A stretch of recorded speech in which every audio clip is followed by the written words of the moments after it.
இவங்க என்னென்னலாம் ரீல் சுத்திட்டே இருக்காங்களோ அந்த ரீல் எல்லாம் அந்து போச்சு. இனி அந்த பேச்சுக்கு இடம் இல்லைன்றது தான் எங்கள் மாநில தலைவர் அண்ணன் புரட்சி இளைஞர் அண்ணாமலையார் தெளிவாக சொல்லியிருக்கிறாரு. அதனுடைய விளக்கம் இவ்வளவுதான்.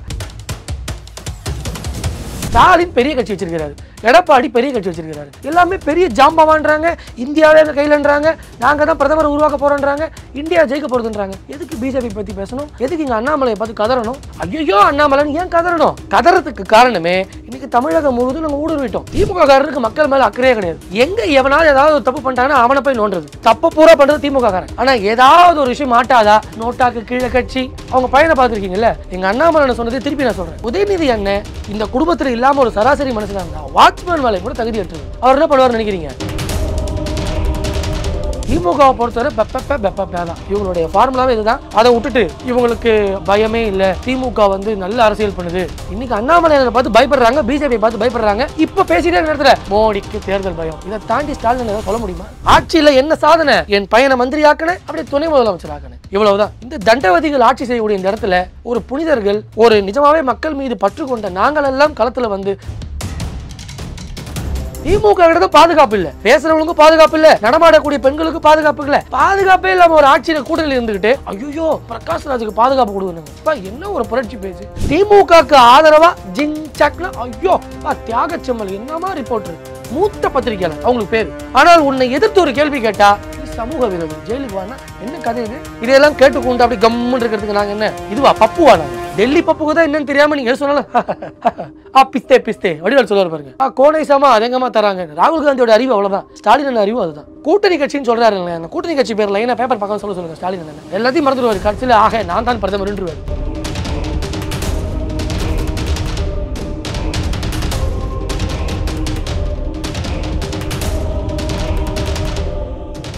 ரியல் ஒன் வாய்ஸ் நேயர்களுக்கு வணக்கம். இன்றைய நேர்காணலுக்காக நம்முடன் இணைகிறார் பாஜக இளைஞர் அணியை சேர்ந்த வழக்கறிஞர் திரு ஹரிஹரன் ராஜா அவர்கள். வணக்கம் சார், எப்படி இருக்கீங்க? நல்லா இருக்கு சார். இனி பார்த்தீங்கன்னா ஜூன் 4க்கு பிறகு அண்ணாமலை சொன்னது, ஜூன் 4க்கு பிறகு வடக்கு தெற்குன்ற பேச்சே இருக்காது. எதை மையப்படுத்தி சொல்றாரு? அதாவது ஓட்டு அப்படின்னு வந்துட்டாலே இங்கே இருக்கக்கூடியவங்களாம் வடக்கில் நாங்கள் வேற மாதிரின்றதும், அங்கே போனால் தெற்கில் நாங்கள் வேற மாதிரின்னு சொல்கிறதும், ஒரு பொய்யான கட்டமைப்பை ஒரு தேர்தல் கணக்குன்னு வரும்போது, ஒரு எலெக்ஷன் ரிசல்ட்ஸ்னு வரும்போது இவங்க பேசுகிறாங்க. இந்த தேர்தல் முடிவு இதையெல்லாம் தகர்த்தெறியும். பாஜக எல்லா இடத்துலையுமே கௌரவமான வெற்றியை பெறும். இவங்க என்னென்னலாம் ரீல் சுற்றிக்கிட்டே இருக்காங்களோ அந்த ரீல் எல்லாம் அந்து போச்சு. இனி அந்த பேச்சுக்கு இடம் இல்லைன்றது தான் எங்கள் மாநில தலைவர் அண்ணன் புரட்சி இளைஞர் அண்ணாமலையார் தெளிவாக சொல்லியிருக்கிறாரு. அதனுடைய விளக்கம் இவ்வளவுதான். இந்த பிரிவினை பேசக்கூடியது, இது போல வாக்கு அந்தந்த ஸ்டேட்டுக்கு ஏற்ற மாதிரி பேசுறது, மொத்தமாக வரும்போது டோட்டலாக அப்படியே டபாய்க்கிறது, இது போன்ற ஒரு ஃபேக் நரேட்டிவ் எல்லாம் உடைக்கிறதுக்காக தான் இந்த மாதிரி ஸ்டேட்மெண்ட் சொல்லியிருக்கிறார். இப்போ ஸ்டேட்டுக்கு மாற்றி பேசுகிறாங்கன்னா ஸ்டாலின் அவர்கள் என்ன சொன்னார்னா, மோடி அவர்களும் ஸ்டேட்டு மாற்றி பேசுகிறாங்க ஒரு விமர்சனத்தை வச்சார். அதாவது மாற்றி பேசுறதை பற்றி யார் சொல்கிற விவசாயில பாருங்க. மாற்றி பேசுறத நான் தான் பேசுறதே பேசலைன்னு சொல்கிறவர் ஸ்டாலின் அண்ணன். இங்கே என்ன சொல்வார்?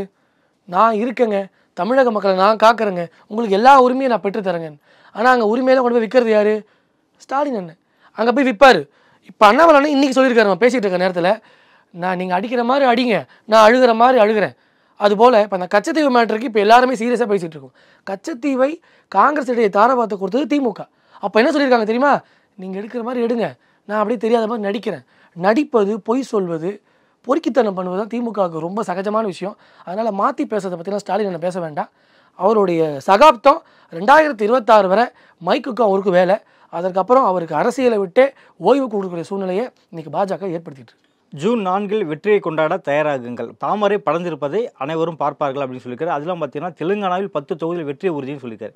ஏன் இப்போ தமிழ்நாட்டில் ஜெயிக்க மாட்டாங்களா? அதாவது தெலுங்கானாவில் தமிழகத்தை தாண்டி பிரச்சனைகள், ஒரே அந்த இன்டர்ஸ்டேட் பாலிடிக்ஸு, பிஜேபியில் எங்கள் காலே ஊன முடியாதுன்னு சொல்லி இதே போன்று அங்கேயும் அப்படியே வசனம் பேசிகிட்டே இருக்கிறாங்க.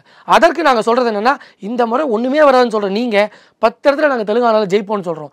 டக்குன்னு நீங்கள் தமிழ்நாடு நிலைமை என்னன்னு கேட்காதீங்க. தமிழ்நாடு உலகத்துக்கே தெரிஞ்ச விஷயம். இன்றைக்கி பாஜகவுடைய வளர்ச்சி அசுல வளர்ச்சி. உண்மையாக இல்லையா சொல்லுங்கள்? பட்டி தொட்டியெல்லாம் வயசானவங்களாம் போட மாட்டாங்கங்க. தாமரையெல்லாம் யாருக்குன்னே தெரியும். பிஜேபியில் ஒரு கட்சியாங்கன்னு கேட்ட இந்த இடத்துல இன்றைக்கி பிஜேபி இல்லாமல் ஒரு நியூஸ் இல்லை. காமன் பப்ளிக்கிட்ட போய் பிஜேபின்னு கேளுங்க, அண்ணாமலை, மோடி, தாமரை, இது எல்லாரும் மனசுலையும் பதிஞ்சு.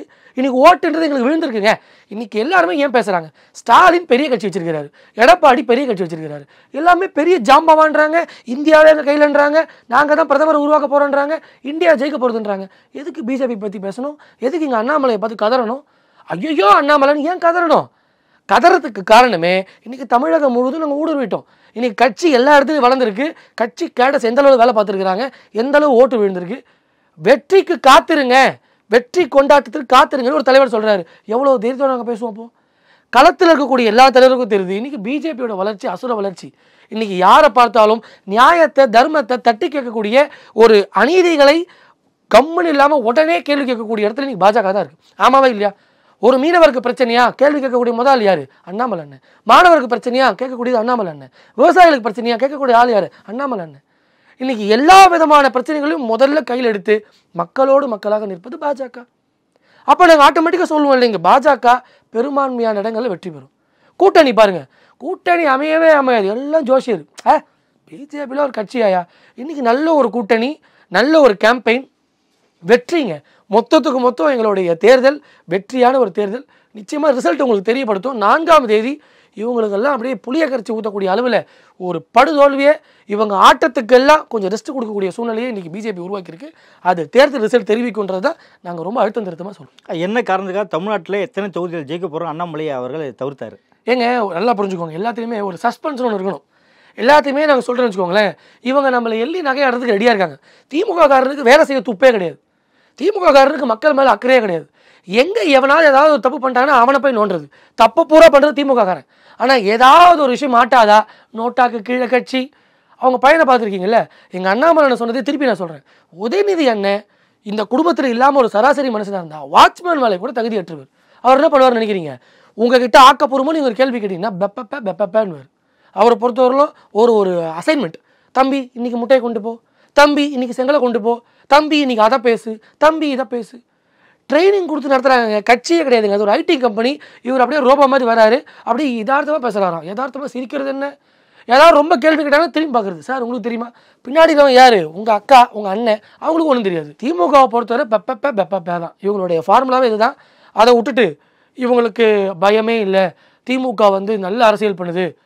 இன்னைக்கு அண்ணாமலை பார்த்து பயப்படுறாங்க, பிஜேபியை பார்த்து பயப்படுறாங்க. இப்போ பேசிட்டே நேரத்தில் மோடிக்கு தேர்தல் பயம். இதை தாண்டி ஸ்டாலின் ஏதாவது சொல்ல முடியுமா? கூட்டணியே இல்லாத இவங்க நாங்கள் பயப்படுறோம் ஒன்று சொல்லுவாங்க. ஒருத்தன் பேயை பார்த்துட்டானா எதை பார்த்தாலும் அவனுக்கு பயமாக இருக்கும். பக்கத்தில் நீ பயப்படுறியாடான்மா. இவன் பீதியில் இருப்பான். இவன் பீதியை குறைக்கிறதுக்கு பக்கத்தில் இருக்கும், நீ பயமாக இருக்கியாடான்னு கேட்பான். அந்த கதையா ஸ்டாலின் என்ன உச்சக்கட்ட பயத்தில் இருக்கிறாரு. வேலையே செய்யாமல் 3 வருஷம் மாவாட்டிட்டாரு. தான் நிலைமையே என்ன ஆகும்னு தெரியல. இவர் இந்தியாவை மிக்க வரேன்னு சொல்லி சுற்றிக்கிட்டு இருக்காரு. அங்கே இந்தியா மிக்கலாம் ஆள் இல்லை. ராகுல் காந்தி அண்ணனே எப்படி 2 தொகுதியில் ஒரு தொகுதி ஜெயிப்பார், எப்படி அவர் மீண்டு வருவாருன்னு பாவம் அவரே ஒரு அழுகக்கூடிய சூழ்நிலையில் இவர் அவரை கட்டி சவாரி பண்ணுறாரு, அவர் இவரை கட்டி சவாரி பண்ணுறாரு. கடைசியில் இதெல்லாம் மண்புதரை, இதையெல்லாம் கரைந்து ஓடும் என்பதை தெரிவித்துக்கிறார். இப்போ முதல்வர் ஸ்டாலின் அவர்கள் அடிக்கடி மோடியை பார்த்து தோல்வி பயத்தில் நடுங்குகிறார், பதறுகிறார் அப்படி சொல்கிறதுக்கு என்ன காரணம்னு நீங்கள் நினைக்கிறீங்க? தனக்குள்ள ஒரு பயம் தான். அதாவது ஒரு படத்தில் வடிவேல் முறைச்சிக்கிட்டே சாப்பிட்றான், முறைச்சிக்கிட்டே சாப்பிடுவான். இங்கே அவன் பீதியில் இருப்பான், எதிரில் இருக்கும் ஃபுல்லாக ரவுடியாக இருக்காங்க. ஒரு நம்பிக்கைன்னு கூட சொல்லலாம் இல்லையா? அவங்க தோல்வி ஜெயிப்பாங்க, இந்தியா கூட்டணி 300க்கும் மேற்பட்ட தொகுதியில் ஜெயிக்கும் அப்படின்னு சொல்லிட்டு ஒரு நம்பிக்கை தெரிவிச்சிருக்காரு. என்ன நம்பிக்கை? 50 வருஷமா ஆட்சி பண்ணுறாங்க, இவங்களுக்கு தரவுகள் தெரியும். தமிழ்நாடை பொறுத்தவரை இவங்க பேசக்கூடிய, இவங்க சுடக்கூடிய வடையில் கொஞ்சம் வியாபாரம் ஆகிறதாங்க நினைக்கிறாங்க. அந்த வடையெல்லாம் நூல் விட்டு போச்சு, அது வியாபாரமே ஆகாது. இவங்க சொல்கிறது எல்லாமே இன்னும் மக்கள் நம்புகிறாங்க. இன்னும் நம்ம ஏமாற்றுவோம் மகனே, அடுத்த 50 வருஷம் உங்கள் கையில் கொடுத்துட்டு போகிற மகனேன்னு ஸ்டாலின் என்ன நம்புறாரு. அந்த பப்புலாம் இங்கே வேகவே வேகாது. அங்கே பெரிய பப்பு, இங்கே சின்ன பப்பு. இந்த 2 பப்பு சேர்ந்து ஒரு பப்பும் வேகாது. இங்கே மாநில தலைவர் புரட்சியறிஞர் அண்ணாமலையார் சொன்னது போல் ஸ்டேபிளான கௌரவமான வெற்றியை திமுக காரர்கள் போல் நாங்களும் காலர் தூக்கி சொல்கிறோம். வெற்றி என்பது உறுதி உறுதி உறுதி, அதில் எந்த மாற்று கருத்து இல்லை. இந்தியாவில் 400 நாங்கள் தான். அது வந்து காங்கிரஸ்காரர்களுக்கே தெரியுதுங்க. மல்லிகார்ஜுனகாரர் என்ன சொல்கிறாரு, ஐயோ பிஜேபி ஜெயிச்சிருப்பான்ற லெவலுக்கு அவர் பேசக்கூடிய சூழ்நிலை இருந்தாலும் கட்சின்ற போர்வைக்குள்ளே ஏதோ ஒன்று பேசுகிறாங்க. பாவம், அவங்களுக்கும் ஒரு லைம்லைட் தேவை, அவங்களுக்கும் ஒரு அரசியல் தேவை. எங்களை எதிர்த்து தான் இன்றைக்கி பல குடும்பம் வாழுது. நாங்கள் அதுலேயும் தாய் உள்ளத்தோட எங்களை எதிர்த்தாவது 10 குடும்பம் வாழட்டும்னு சொல்லி வாழ வச்சுட்டு இருக்கோம் என்பது தான் நான் மீண்டும் சொல்கிறேன். உங்களை பொறுத்த வரைக்கும் தமிழ்நாட்டில் எத்தனை தொகுதியில் பாஜக கால் ஒன்ற வாய்ப்பு இருக்குது? அதாவது ரியல் ஃபேக்ட் நீங்களே விரலை விட்டு சொல்லலாம். 40 தொகுதியில் இன்றைய காலகட்டத்தில் 15 தொகுதி ஸ்டேபிளாக வெற்றி பெறக்கூடிய சூழ்நிலை இன்றைக்கி பாஜக இருக்குது. கூட்டணி கட்சியை சேர்த்து சொல்கிறோம். நல்ல ஒரு பிரகாச வெற்றி இன்றைக்கி பாஜக. சின்ன டிஃப்ரென்ஸோ பெரிய டிஃப்ரென்ஸோ அதெல்லாம் பார்க்காதீங்க. இது யுத்தக்களம். எதிரி வீழ்த்தப்பட்டே ஆகணும், துரோகி வீழ்த்தப்பட்டு ஆகணும். திமுக எதிரி மட்டும் இல்லைங்க, தமிழ்நாட்டுக்கு துரோகம். துரோகத்தின் ஒரு கூடாரம் திமுக, அந்த துரோகத்தின் தலைமை கூடம் காங்கிரஸ். இவங்க சேர்ந்து மக்களிடையே ஓட்டு கேட்க வராங்க. கூச்சமே இல்லாமல் என் கழுத்தரத்தை நீ வந்து எங்களை ஓட்டு கேட்கும் போது என் மக்களை வாழ வைத்த என் தலைவர் ஓட்டு கேட்கறதுல என்ன தப்பு இருக்குது? நாங்கள் வெற்றி பெறதுல தப்பு இருக்குது? இதில் ஆச்சரியமே ஒன்றுமே இல்லை. வெயிட் பண்ணி பாருங்கள். நல்ல ஒரு ஸ்டேபிளான தொகுதியில் பாஜக வெற்றி பெறும். இதை சும்மா அரசியல்வாதியாக சும்மா ஏதோ ஒரு இன்டர்வியூ வந்துட்டோம் அப்படின்னு சொல்லி ஒரு பாலிஷாக நான் பேசலை. கள நிலவரத்தை பார்த்துருக்குறோம். நாங்களும் பிரச்சாரத்துக்கெல்லாம் போகிறோம். ஒன்றுமே செய்யாதவன் மைக்கை பிடிச்சி காத்துன்னு கத்தும் போது நாங்கள் வேலை செஞ்சவங்க, மக்களுக்கு 10 ஆண்டு கால பொற்கால ஆட்சி கொடுத்தவங்க, நாங்கள் வெற்றி பெறுவோன்றதை சொல்கிறோம்.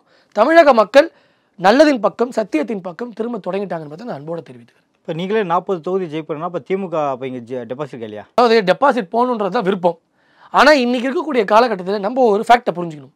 காசு எங்கே பார்த்தாலும் என் மக்களுக்கு பணத்தை கொடுத்து மக்களை ஏமாத்துறது. மக்களை பொறுத்தவரையில் என்னென்னா அன்னைக்கு தேவை முடிந்ததா, அன்னைக்கான தேவை பூர்த்தி அடைந்ததா அப்படின்றதான் பார்க்குறாங்களே தவிர என்ன பிரச்சனை போகுது, என்ன நாட்டில் நம்மளால் என்ன பாதிப்புகள் வருதுன்றது என் மக்கள் அறியாமையை இவங்க வந்து மிஸ்யூஸ் பண்ணுறாங்களே தவிர தான் பண்ண கொள்கை, தான் செஞ்ச திட்டம், இந்த 3 ஆண்டை நாங்கள் ஏதோ கழட்டணுன்றாங்களே, என்னத்தை கழட்டாங்கன்னு தெரியல. 1000 ரூபா கொடுத்துறாங்க, ஃப்ரீ பஸ் கொடுத்துறாங்க, அடுத்த பசங்களுக்கு எல்லாருக்கும் 1000 ரூபா கொடுக்குறாங்க. 1000 சார். எத்தனை பேர் சார் 1000 ரூபாய் சேர்ந்தது சொல்லுங்கள்? தகுதி உள்ளவர்கள் அனைவரும் என்ன சார் தகுதி? அப்போ சில பெண்களில் தகுதி இல்லாதவங்களா? இவங்க பெண்களை தகுதிப்படுத்துறதுக்கு இவங்க யார்? இந்த டிபேட்டை நான் எல்லா இடத்துலையும் பேசிட்டேன். இவங்க தகுதி பார்க்குறாங்க. அப்போ துர்கா ஸ்டாலின் நமக்கு தகுதி பார்த்துருவோமா? ஆமாம், தயாலா நமக்கு தகுதி பார்த்துருவோமா? எல்லாமே பெண்கள் தானே சார், எல்லாமே தாய்மார்கள் தானே சார்.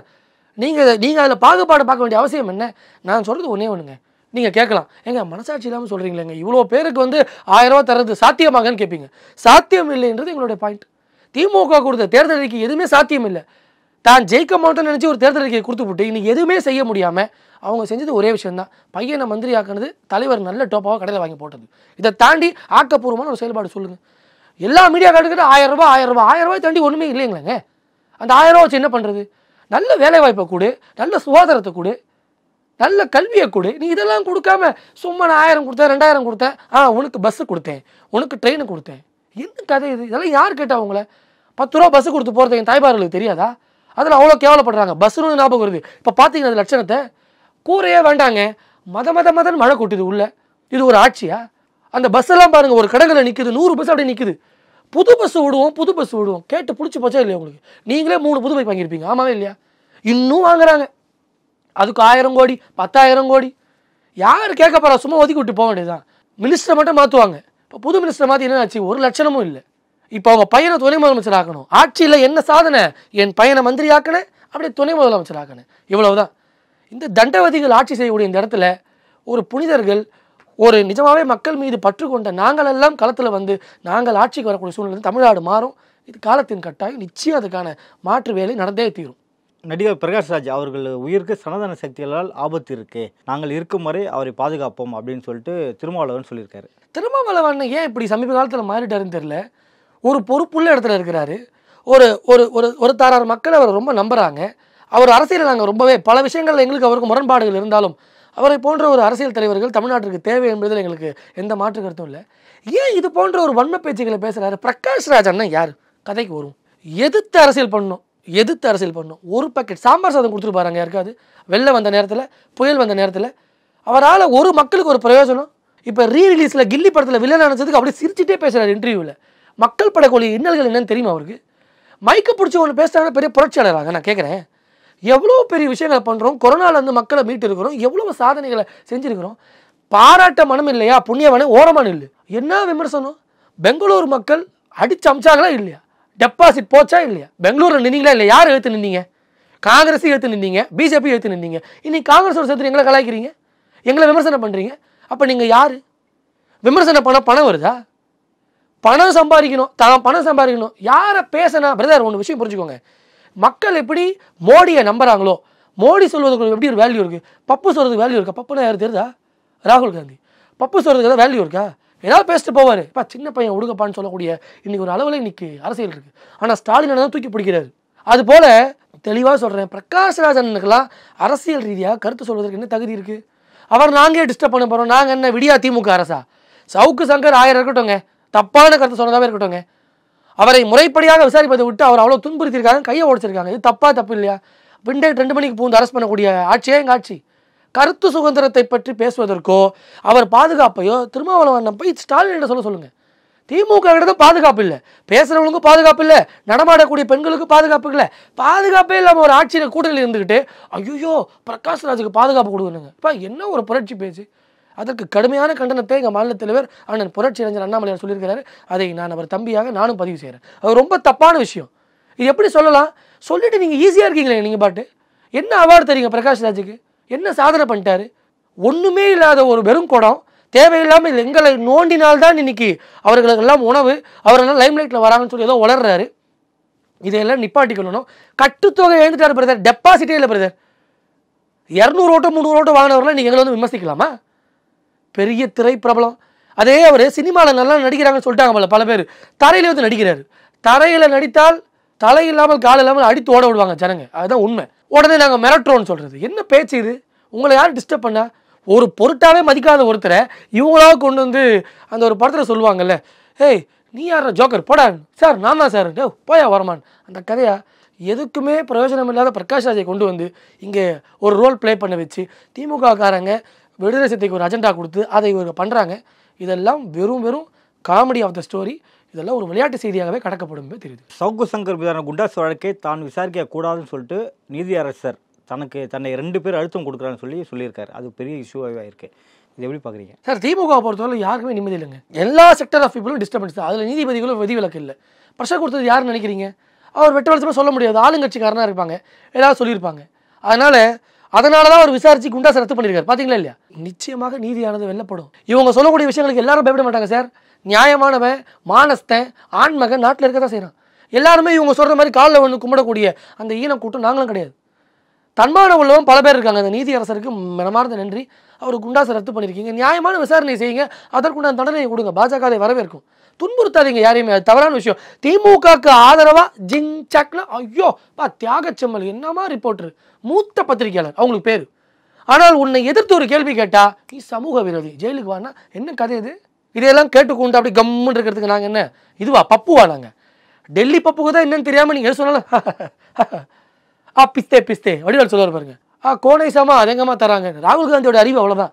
ஸ்டாலின் அறிவு அதுதான். கூட்டணி கட்சின்னு சொல்கிறாரு. அந்த கூட்டணி கட்சி பேரில் என்ன பேப்பர் பார்க்க சொல்லுங்க. ஸ்டாலின் என்ன எல்லாத்தையும் மறந்துடுவார். கட்சியில் நான் தான் பிரதமர்ன்றுவார். இவ்வளோதான் அவங்க நிலைமை.